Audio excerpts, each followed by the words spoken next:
আমি আপনাদের কাছে মায়েদের কাছে অনুরোধ জানাবো, প্রত্যেক মায়েদের কাছে প্রার্থনা জানাবো, যদি সনাতনকে রক্ষা করতে ইচ্ছে হয়, এই সনাতন ধর্মকে ধরে রাখতে ইচ্ছে হলে, যেদিন থেকে মা আপনার গর্ভে সন্তান ভূমিষ্ঠ হয়েছে সেদিন থেকে তুমি দিনে একবার হলো কৃষ্ণ কথা শ্রবণ করবে, দিনে একবার হলো ভাগবত কথা শ্রবণ করবেন, দিনে একবার হলো হরিনাম জপ করবেন, দিনে একবার তরি প্রীতিমা বরুণে প্রিয়ন্তে সর্ব।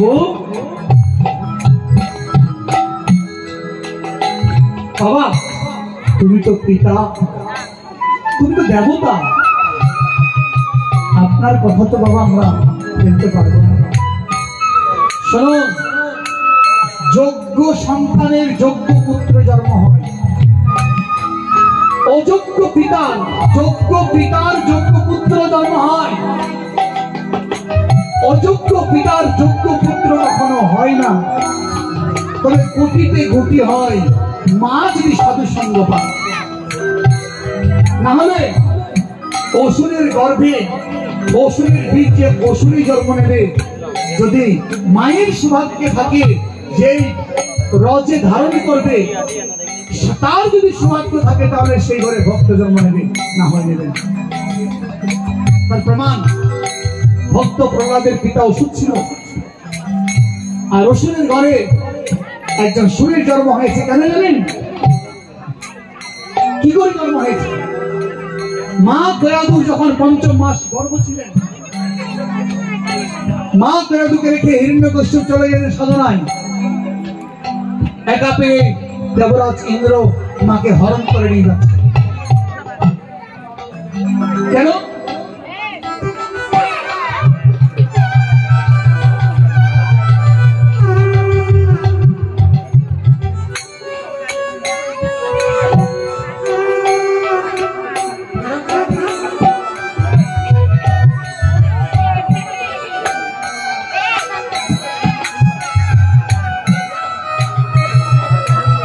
মা কয়াদুকে ৫ম মাসে রেখে যখন বনে সাধনার জন্য চলে যায় হিরণ্যকশ্যপ, এই সুযোগে ইন্দ্রের প্রতিশোধ নেওয়ার জন্য, তার গর্ভ ধ্বংস করার জন্য তাকে হরণ করে নিয়ে যায়। আর তা দেখতে পেলেন দেবর্ষি নারদ। নারদ ভাবল, এই যদি হয় তাহলে রাক্ষসকুল নিধন হবে। তাই করলেন কি, মায়া কয়াদুকে ইন্দ্রদেব থেকে উদ্ধার করে আশ্রমে রেখে দিলেন।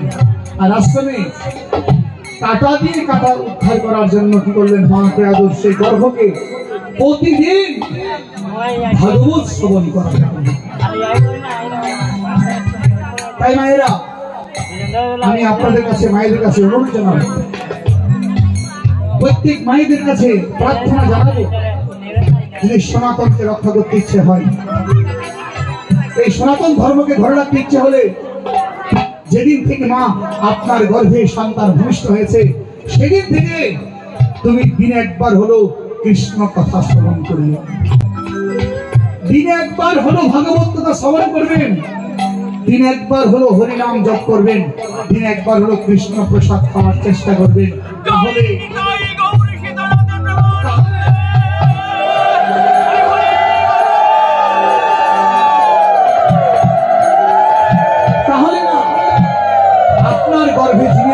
ছেলে হোক আর মেয়ে হোক, সেই এই ব্রহ্মাণ্ডকে উদ্ধার করার জন্য তিনি দাঁড়াবেন। তোমার ঘরে একজন শুদ্ধ কৃষ্ণ ভক্তের জন্ম হবে, তাকে দিয়ে এই জগৎ উদ্ধার করতে পারবে। না হলে ঘরে ঘরে অসুর জন্ম দিয়ে সনাতন ধর্মকে রক্ষা করা যাবে না। কারণ আমরা যাদেরকে জন্ম দিচ্ছি সকল অসুরের জন্ম হচ্ছে। অসুরের জন্ম কেন? অসুরের জন্ম, সন্তান জন্মের পর থেকে সেই সন্তান একবারও হরিনাম করে না, মন্দিরে গিয়ে মাথা নত করে না, মন্দিরে গিয়ে প্রণাম করে না, লেখাপড়া শিখে গাদা গাদা বই পড়ে। যেমন শুনুন, রাবণও লেখাপড়া শিখেছিল, রাবণও বিদ্যান ছিল, কিন্তু রাবণকে দেবতা বলেনি, রাবণকে অসুর বলেছে। দেখতে পাচ্ছেন সনাতন ধর্মের সংখ্যা কমে যাচ্ছে। কেন? আমরা ধর্ম করি নামের ধর্ম। 2 দিনে মহোৎসব করবো, 3 দিনের পরদিন যখন পূর্ণাহুতি হবে তাড়াতাড়ি চলে যাবো কোথায় ফার্মে গিয়ে এবার অতিথি বিদায় করার জন্য তাড়াহুড়ো করতে লাগবে, কারণ 2 দিন নিরামিষ পেটের অসুখ হয়ে গেছে। পূর্ণাহুতি দেওয়ার সঙ্গে সঙ্গে দৌড়বে ওই কাটামণ্ডলী, কেন? ওই ওষুধদের শান্ত করা বলে 2 দিন একটু সুরের কাছে ছিলাম তো, আবার 3 দিনের দিনে আমার আমাদের অসুরাবৃত্তি আমাদের আরম্ভ হয়ে গেল। কেন হয়েছে? ওই যে আমরা প্রত্যেক ঘরে ঘরে লেখাপড়া শিখে অসুর জন্ম দিয়েছি, সুরের জন্ম। এই জন্যই মহোৎসব করার আগে মহৎকে চিনুন, মহোৎসব অর্থ সেটা চিনুন, সেটা ভাবুন, তারপরে মহোৎসবের পূর্ণতা লাভ করবে। না হলে কারণ ভাবুন, আপনি ভাবুন, আপনি কি করেছেন? কীর্তন করছে, পূজারী পূজা করছে, পাচক রান্না করছে, ডেকোরেশনে মাইক চালাচ্ছে, ভলান্টিয়ারে প্রসাদ বিতরণ করছে। আপনি কি করেছেন? ভাবুন, আপনি কি করেছেন? আপনি কি একবারও গৌর গোবিন্দের চরণে বসে নিজেকে সমর্পণ করেছেন? একবারও কি এখানে বসে কীর্তন শুনেছেন? বিশেষ করে আমাদের যুব সমাজরা কিছু মনে করবেন, হয়তো কথা অনেকে গায়ে লাগতে পারে। আমরা যুব সমাজরা আসি কখন? যখন দুপুর হয়। দুপুর হলে কি জন্য আসি? বলে পকেটের ঘরে একটা কার্ড ঝুলাতে পারলে, মশনের আইডি কার্ড, বালতি নিয়ে দৌড়তে পারলে, আমরা প্রসাদ খাবে, আমরা ভলান্টিয়ার, আমরা সবকিছু করি। দেখবেন যে প্রসাদ শেষ আর একটা ছেলের এখানে দেখান, সব পালাই। খাওয়ার সময় বালতি নিয়ে দৌড়ে নিজের আধিপত্য বিস্তার করেছেন। আমরা পরিশ্রম করি, আমরা ধর্ম করি। আরে বাবা, ওই বালতি নিয়ে টানাটানি করে ধর্ম পেলে আপনাদের মহোৎসবের প্রয়োজন হতো না, বালতিকে টেনে ভগবানকে পেয়ে যেত। এবং তামাশা ভক্ত যদি হবে 2 ঘন্টা আগে আসো, আগে সকলে যুব সমাজ সবাই বসে 2 ঘন্টা হরিনাম শ্রবণ করো। হরিনাম শ্রবণ করার পরে তারপর সময় হলে ওইদিকে সেবার কাজ, সেবামূলক কাজ। কিন্তু আজ আমাদের সমাজে মহোৎসব এমন হয়ে গেছে, এটা ফর্মালিটি, তামাশা হয়ে গেছে। এখন পাড়ায় কম্পিটিশন, পাড়ায় মহোৎসব নিয়ে পারলে আমাদের সবকিছু হয়। আরে মহোৎসব বেশি হলে সাধুর লাভ, কিন্তু আসল সাধুর লাভ হয় না। তাই বলবো, আমরা মহোৎসব করার আগে একবার মাথায় ভাবি আমরা মহৎ সঙ্গ লাভ করছি কিনা। এই 3 দিন এখানে মহতের সঙ্গ হয়, এই মহৎ সঙ্গ লাভ করে নিজেকে পরিবর্তন করেছে কিনা। 9 বছর হরিনাম সংকীর্তন দিয়ে এখনো জপের মালা হাতে ঢুকেছে কিনা একটু চিন্তা করুন। 9 বছর হরিনাম করে এখন একাদশী ব্রত করেন কিনা চিন্তা করুন। 9 বছর হরিনাম যজ্ঞ দিয়ে এখনো একবারও বসে গুরুদেবের নাম জপ করো কিনা একবার ভাবুন। যদি না করেন তাহলে মহোৎসব করার দরকার নেই। কি করবে এই তামাশা দিয়ে? ধর্ম একে বলে না। ধর্ম করতে হলে আগে আমাদেরকে পরিবর্তন করাই হচ্ছে একমাত্র ধর্ম। পরিবর্তন হতে পারলে ধর্ম করুন, আর পরিবর্তন হতে না পারলে ধর্ম ছাড়া থাকুন। না হলে একদিন শেষ বিচারে গিয়ে আপনাকে কাঠগড়ায় দাঁড়াতে হবে। কেন? শেষ বিচারের দিন আদালতে গিয়ে আপনার সাক্ষী হবে এই বাড়িতে মহোৎসব চলেছে, এই বাড়িতে নামযজ্ঞ হয়েছে, তার সম্মুখে হরিনাম হয়েছে, কিন্তু একবারও সময় পায়নি সে একবার হরিনাম শ্রবণ করতে। এবার সাক্ষী আপনাকে সাক্ষী দিল, ওই সাক্ষী পেয়ে আপনাকে নরকে দ্বার হতে হবে। তাই বলছে, মনে চলো চলো একবার নিজের মগন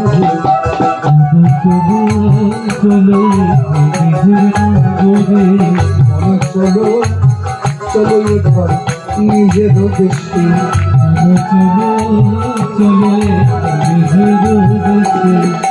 সেই দেশেতে গেলে পরে কোনো অভাব থাকবে না, সেই দেশেতে গেলে পরে সেই দেশেতে গেলে পরে কোনো অভাব থাকবে না, সেই দেশেতে গেলে পরে কোনো থাকবে না, মিলবে রে ও মূল্য রত্ন, মিলবে রে ও মূল্য রত্ন, মিলবে রে ও মূল্য রত্ন, চরণ তলে চলো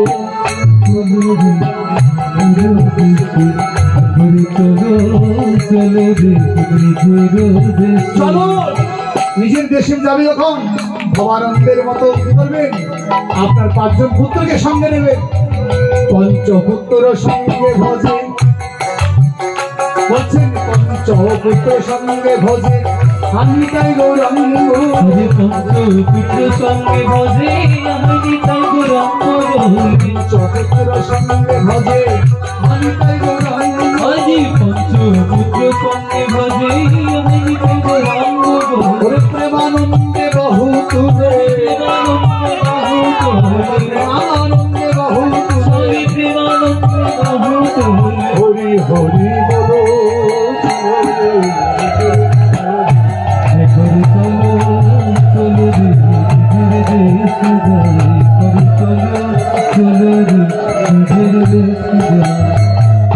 আমার কথায় আপনার দুঃখ লাগতে পারে আপনার কষ্ট লাগতে পারে কষ্ট লাগলো আজকে কষ্ট লাগলে কিন্তু একদিন ভালো লাগবে তাই আজকে তাই ভবানন্দ পঞ্চপুত্র সঙ্গে নিয়ে বললেন বাবা তোমাদের কাছে একটা জিনিস চাইতে দেবে সৎ পুত্র বললাম না যেমন পিতা তেমন পুত্র পিতা বলছে প্রভু বাবা তুমি আমাদের দেবতা কি চাও বাবা রে আমি চাই তোমরা পঞ্চপুত্র মিলে আমার সঙ্গে চলো আজ আমি তোমাদেরকে আমার গৌরাঙ্গের চরণে সমর্পণ করি পঞ্চপুত্র বলছে বাবা এটা তোমার সৌভাগ্য আপনার মতো একজন পিতা পেয়ে আমরা গৌর চরণে মন সপিব গৌর চরণে মন সপিব গৌর চরণে মন সপিব গৌর চরণে মন সপিব গৌর চরণে মন সপিব এতে কি আর ভাবনা আছে মন সপিব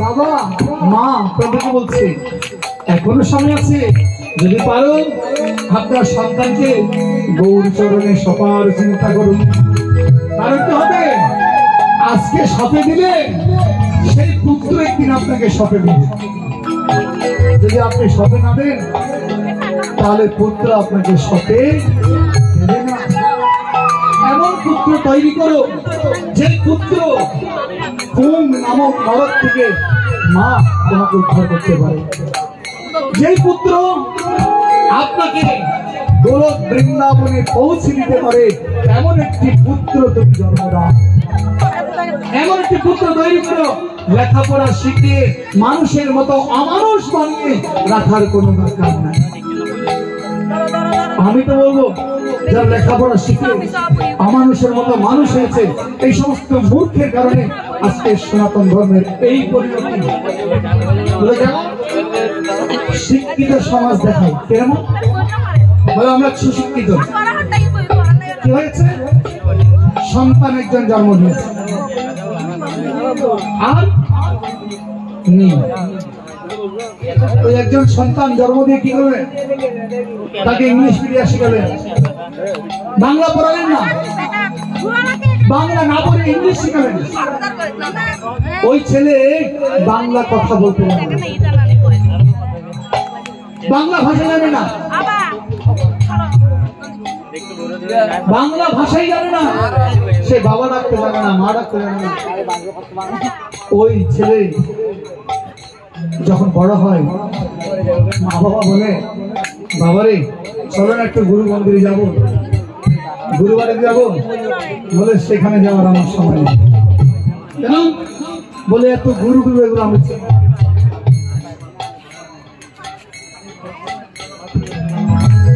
এত গুরু গুরু চিনা ধর্ম চিনি না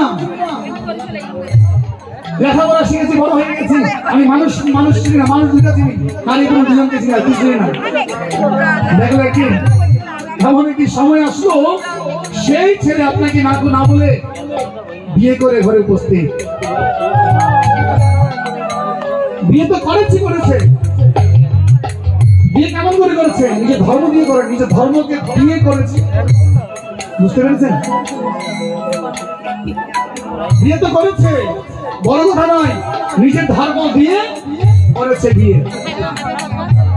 এবার মাকে মা ডাকে না, বাবা ডাকে না ভাই, দুদিনেরই রং তামাশা এবার বোঝা যায়, দুদিনেরই রং তামাশা এবার বোঝা যায়, বলে দুদিনেরই রং তামাশা এবার বোঝা যায়, আজ দুদিনেরই রং তামাশা এবার বোঝা যায়। দেখো লেখাপড়া শিখে করিলে মানুষ হতে কখন জানি হলো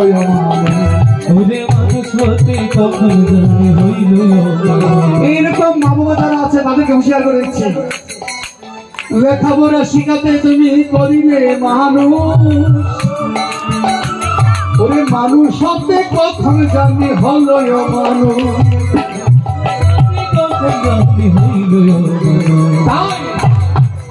মানুষের কাজ দেখো করিল প্রমাণ, নিজের ধর্ম ছেড়ে দিয়ে হলো বুদ্ধিমান, নিজের ধর্ম ছেড়ে দিয়ে মুখে বলে না কৃষ্ণ কথা, হরি বলে না রাম, সদাই তিনি অন্য গুণ করিতেছে গান, আরো বলে কি সনাতনে কি ধর্ম আছে বারবার, কিছু মাত্র নাই যে ওই হিন্দুর ব্যবহার,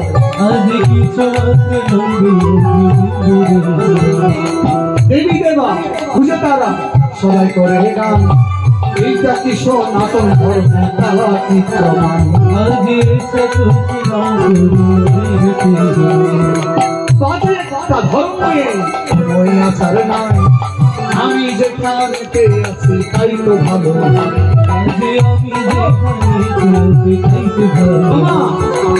ও শিক্ষিত মা শিক্ষিত বাবা আপনাদেরকে বলছি, কি ভেবে করালে তুমি এত উচ্চ শিক্ষা, না চিনিল মাতা পিতা, না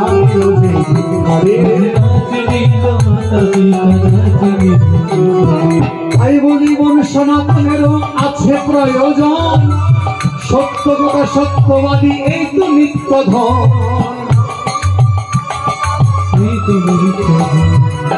তাই ছোটবেলা যদি থাকে মামা বলে ডাকে, সঙ্গে তাকে নিয়ে চলো হরি বল ডাকে, সঙ্গে তাকে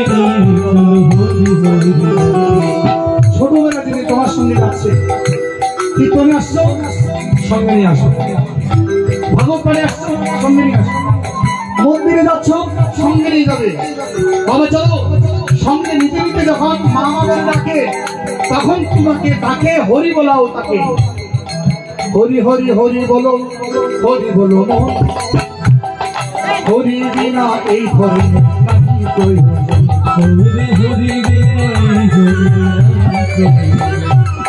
আছেন যত কিশোর কিশোরী সনাতন ভাই, তোমরা ছোট থাকতে হরি বলো আর তো কিছু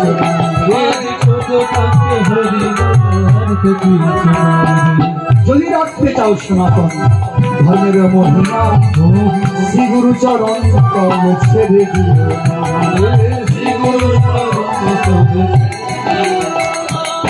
আমাদের একটা নিয়ম আছে, নিয়ম বলে ছোটবেলায় গুরুদের বসে কানেটা ভু দিয়ে বলে মন্ত্র নিয়ে গেলাম, কি মন্ত্র নিলেন?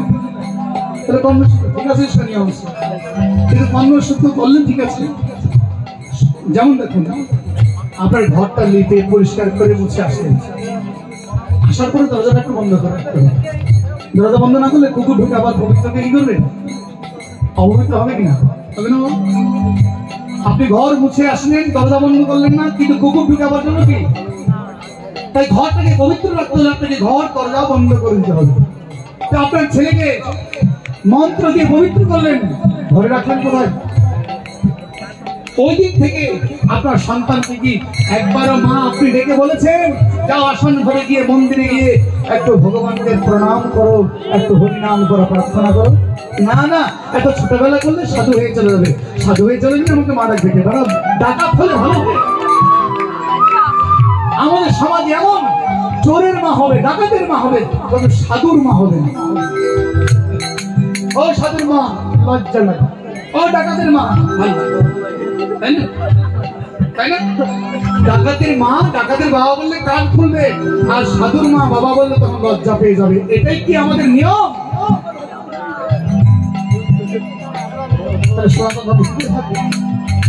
আমরা পাচ্ছি না সনাতন ধর্ম ঐক্যের পথে আমরা বাড়াতে পারি না, কার পেছনে কে লাগবে এই সব সময় চিন্তা করি। মহোৎসব নিয়ে থাকি, এই যে মহোৎসব চলছে এর মধ্যে দেখবে কার পেছনে কে লেগে আছে এই চিন্তা। সবটা জায়গায়, এখানে নয়, এখানটা বলছি না, প্রত্যেকটা জায়গায় যেখানে আমাদের মহোৎসব চলে, দেখি ধর্ম চলে, সব জায়গায় একজনের পেছনে একজনকে ভালো করলে আরেকজনের মন্দ লাগে, খারাপ লাগে। একজন ভালো করে আনন্দ করলে আরেকজন বলছে তোর নাম হচ্ছে, আমার নাম হতে হবে। আজকে এইরকম নাম কামাতে গিয়ে আমরা ভগবানের নাম কাছ থেকে আমরা অনেক দূরে সরে গেছি। বাবা এই কারণে এই ধর্ম রবে না ভাই, এমন চলিবে পতন হবে। এই ধর্ম এই তো শাস্ত্রে বলে, সকলে মিলিয়ে খাও হয় এক জাতি, সত্য সনাতন ধর্ম এই তোমাদের রীতি। সবে চলে একই সাথে হরি বলো ভাই, ওরে প্রেমানন্দে বাহু তুলে হরি বলো, বাহু তুলে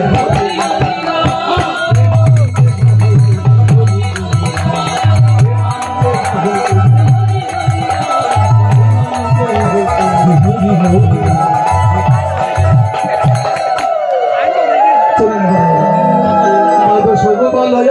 64